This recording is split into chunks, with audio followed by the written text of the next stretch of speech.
Hello दोस्तों, नमस्कार। संस्कृत ज्ञान धारा में आपका बहुत बहुत स्वागत है। तो मैं आज आपको हल संधि पढ़ाऊंगी। हल संधि यानी कि व्यंजन संधि।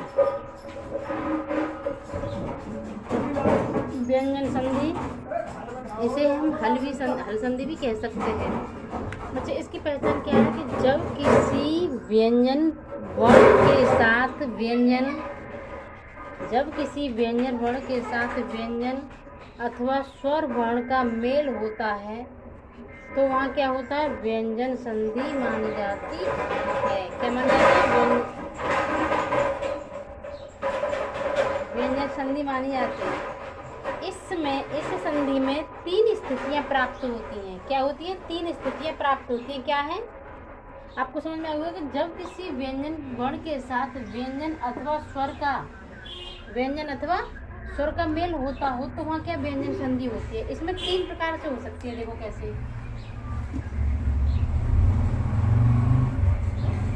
पहला है हमारा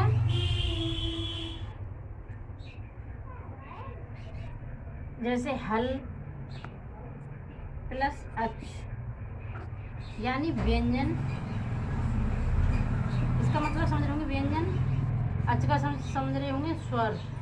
पहली स्थिति हमारी ये होगी। दूसरी क्या है हमारा? दूसरा प्रोसेस है अच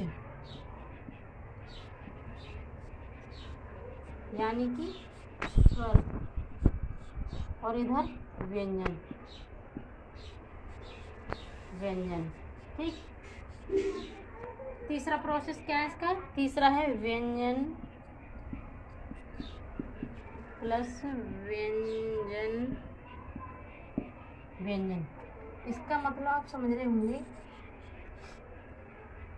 कि पर में व्यंजन हो, पूर्व में व्यंजन हो, पर में क्या हो, स्वर हो, तो भी हमारी क्या होगी? व्यंजन संधि यानी कि हल संधि ही होगी। अगर पर में हमारा, पूर्व में हमारा अच हो यानी कि स्वर हो, पर में क्या हो, व्यंजन हो, फिर भी हमारी क्या होगी? व्यंजन संधि होगी यानी हल संधि होगी। अगर पूर्व में हमारा व्यंजन हो, पर में भी हमारा व्यंजन हो, फिर भी हमारी व्यंजन संधि ही होगी। अभी इसके उदाहरण बताती हूँ आपको। देखो, जैसे कि वाक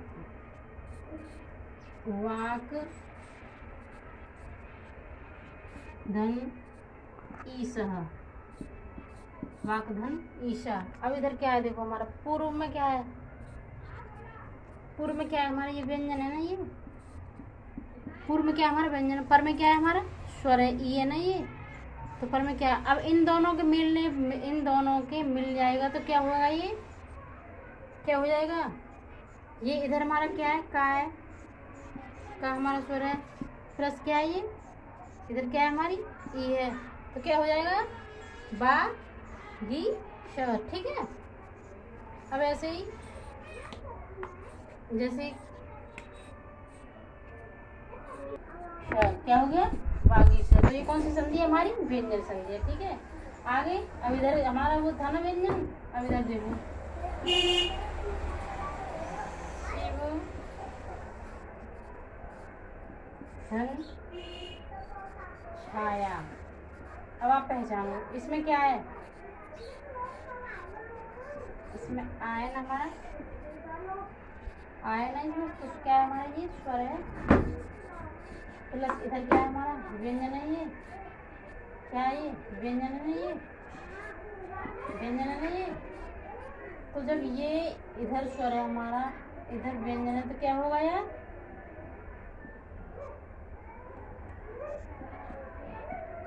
ठीक है।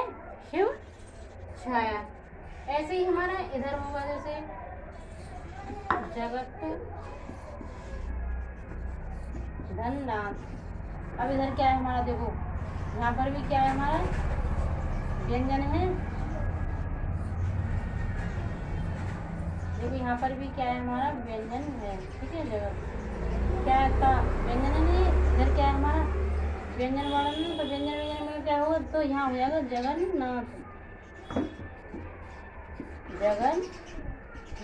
ठीक है। तो कहने का तात्पर्य है कि पहला प्रोसेस है, अगर हमारा पूर्व में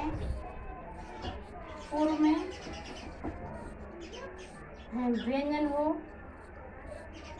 हल लिख दो शॉर्ट में, ठीक है, हल हो, हलवड़ हो प्लस पर में क्या हो, अच हो। अच का मतलब आप समझते होंगे स्वर हो, ठीक है। या फिर इधर हमारा क्या हो, इधर हमारा अच हो, इधर हमारा हल हो, या फिर इधर भी हल हो और इधर भी हल हो, तो कौन सी संधि होगी? देखो, पूर्व में हमारा हल हो, पर में क्या हो, अच हो, फिर भी हमारी व्यंजन संधि होगी। इधर अच हो पूर्व में, पर में हल हो, फिर भी व्यंजन संधि होगी। अगर दोनों तरफ पूर्व और पर में दोनों ही तरफ हल हो, यानी कि व्यंजन वर्ण हो, हल को हम व्यंजन वर्ण भी कहते हैं। हल को हम क्या कहते हैं? व्यंजन। क्यों कहते हैं? कि जो पाणिनि के 14 सूत्र हैं, पाणिनि द्वारा जो 14 सूत्र हैं, उनमें क्या है, जो 14 सूत्र हैं, 4 सूत्र, प्रथम जो 4 सूत्र है ना, प्रथम जो 4 सूत्र हैं हमारे, उसमें संपूर्ण स्वर हैं। क्या है? संपूर्ण स्वर है, तो उन्हें हम कह देते हैं अच। क्या कहते हैं? अच। और हल क्यों कहते हैं? कि 14 थे तो 4 उधर गए, 14 थे, 14 में से 4 गए, माइनस कर दो तो कितने बचे? 10 बचे ना। तो 10 में क्या है कि जो 10 सूत्र हैं हमारे, इनमें क्या है, इनमें संपूर्ण क्या है? व्यंजन वर्ण हैं। तो जो संपूर्ण व्यंजन वर्ण होंगे उन्हें क्या कहते हैं? हम उन्हें हल कहते हैं। क्यों कहते हैं? कि देखो, आपने 14 पाणिनि के सूत्र तो याद होंगे, आई और लिरिक, आई और आयोच, तो आयोच तक क्या है? 4 वर्ण हो गए ना। आयोच हैवर्ट के हल तक, हैवर्ट के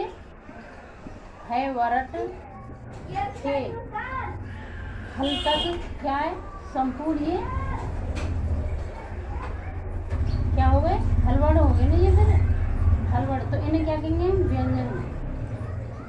व्यंजन कहते हैं। तो आपको मैंने व्यंजन संधि, और आगे देखो, व्यंजन संधि के कितने भेद होते हैं? व्यंजन संधि के भेद, व्यंजन संधि के भेद, व्यंजन संधि के भेद कितने होते हैं? तो मुख्यतः इसके भेद कितने माने गए हैं? मुख्यतः इसके 7 भेद माने गए हैं। कितने भेद माने गए? 7 भेद माने गए हैं। व्यंजन संधि के कितने भेद माने गए? 7 भेद माने गए हैं। तो मैं किसी दिन 7 भेदों के संधियों की चर्चा करूंगी। नमः संस्कृताय दोस्तों।